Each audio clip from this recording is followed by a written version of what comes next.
क्या चीज़ें करनी चाहिए, क्या नहीं करनी चाहिए। कुछ ऐसी अवधारणाएं हैं जो इस महीने को लेकर बहुत ज़्यादा प्रचलित हैं, जैसे दूध नहीं पीना चाहिए क्योंकि हम शंकर जी पर चढ़ाते हैं। और इसके अलावा जो भी चीज़ें हम शंकर जी पर चढ़ाते हैं, शिव जी पर चढ़ाते हैं, शिव की पूजा चूँकि हम इस महीने में करते हैं तो उन सारी चीज़ों को हमें नहीं खाना चाहिए। मांस मछली का सेवन नहीं करना चाहिए। नॉन वेजिटेरियन जो लोग हैं वो लोग नॉन वेज छोड़ देते हैं। तो ये सारी जो भी मिथक चले आ रहे हैं हमारे सोसाइटी में, उसके पीछे का कारण क्या है, इसके बारे में हम बात करेंगे। तो बहुत इंटरेस्टिंग और बहुत रोचक जानकारी आज की वीडियो में आपको मिलने वाली है।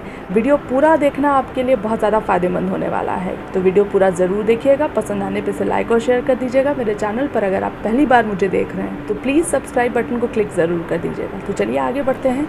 ऐसा माना जाता है कि सावन के महीने में चूँकि हम शंकर भगवान को दूध से उनका अभिषेक करते हैं, इस वजह से इस महीने में हमें दूध नहीं पीना चाहिए, जबकि ये बिल्कुल पूरी तरीके से अंधविश्वास है। इसके पीछे एक बहुत ही वैज्ञानिक रीज़न है। दूध हमें नहीं पीना चाहिए, इसमें कोई शक नहीं है, क्योंकि आयुर्वेद ये कहता है कि दूध जो है वो आपके शरीर में वात बढ़ाता है, और बारिश के मौसम में वैसे भी शरीर में वात का प्रकोप होता है। इसी वजह से कई तरीके की बीमारियां होती हैं। आयुर्वेद ये मानता है कि करीब 80 प्रकार के रोग केवल वात के बढ़ जाने की वजह से होते हैं। तो दूध चूँकि वात बढ़ाता है, इसलिए इस मौसम में हमें दूध से परहेज़ करना चाहिए। दूसरा रीज़न ये है कि जितने भी जीवाणु कीटाणु इस समय ज़मीन के अंदर रहते हैं वो सारे बाहर निकल आते हैं और पत्तों में, घास में शरण लेते हैं, जगह बना लेते हैं, वहाँ रहने लगते हैं। और जब गाय या भैंस इन सारे चारों को खाती है, इन घास फूस को खाती है, पत्तों को खाती है, तो ये सारे जीवाणु कीटाणु उनके शरीर में प्रवेश कर जाते हैं, और इनकी वजह से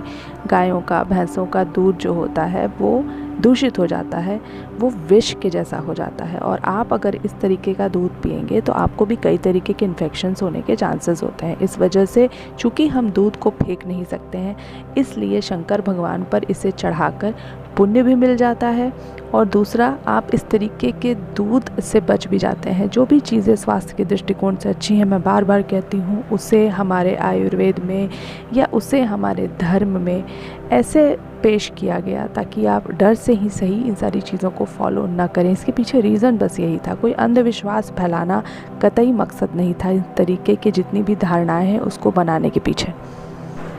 दूसरा कहा जाता है कि इस मौसम में हमें मांसाहार छोड़ देना चाहिए, नहीं करना चाहिए, इससे शंकर भगवान जो है वो क्रोधित हो जाते हैं। ऐसा बिल्कुल भी नहीं है कि शंकर भगवान इससे क्रोधित हो जाते हैं। हाँ, होता ज़रूर ये है कि आपका शरीर इससे क्रोधित ज़रूर हो जाएगा, और क्रोधित होकर कई तरीके की बीमारियाँ उसमें हो सकती हैं।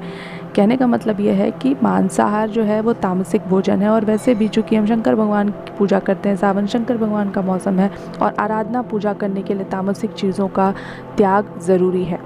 दूसरा रीज़न ये है कि जितने भी मांसाहार हैं, जिन भी पशुओं का आप मांस खाएंगे वो सभी इसी घास फूस को खाते हैं, और इस समय इन्फेक्शन उनके थ्रू आपको हो सकता है। अगर आप उनका मांस खाते हैं तो कई तरीके के इन्फेक्शंस हो सकते हैं, इस वजह से मना किया जाता है। दूसरा, मांस शरीर में पचाने में शरीर को बहुत ज़्यादा मेहनत करनी पड़ती है, और ऑलरेडी जठराग्नि कमज़ोर होती है, मेटाबॉलिज्म कमज़ोर होता है, तो आप ऐसी भारी चीज़ शरीर को पचाने के लिए इस अवस्था में दे देंगे तो सोचिए क्या होगा शरीर का। बजाय इसके इस मौसम में हमें कोशिश करना चाहिए कि जितना हो सके सुपाच्य ताज़ा बना हुआ भोजन करें। ऐसा भारी भोजन बिल्कुल भी ना करें जिसे पचाने में आपके शरीर को मेहनत करनी पड़े।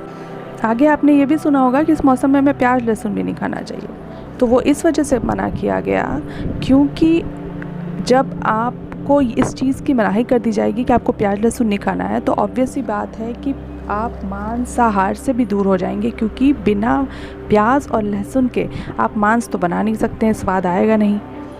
तो ये लॉजिक है इसके पीछे। आप सभी मेरी बात से एग्री करेंगे कि कहीं ना कहीं हम अपने जीभ की संतुष्टि के लिए, मन की संतुष्टि के लिए भोजन करते हैं। भोजन से मिलने वाले फ़ायदे के बारे में सोचकर शायद ही कोई भोजन करता हो। हालांकि ऐसा करना चाहिए हमें, लेकिन हम करते नहीं हैं। तो जब आपको मांस मछली के लिए मना करना है और आप ऐसे तो मानेंगे नहीं, इस वजह से बड़े बुज़ुर्गों ने एक और चीज़ इसमें जोड़ दी कि आप प्याज लहसुन भी मत खाइए। सीधी सी बात है, बिना प्याज लहसुन के मांस मछली का टेस्ट तो अच्छा लगेगा नहीं, तो आप ऑटोमेटिकली इससे दूर हो जाएंगे और आप बच जाएंगे इस मौसम में होने वाले दुष्परिणाम से। अगला अंधविश्वास ये है कि लोग कहते हैं कि सावन में बैगन नहीं खाना चाहिए, आपने सुना होगा।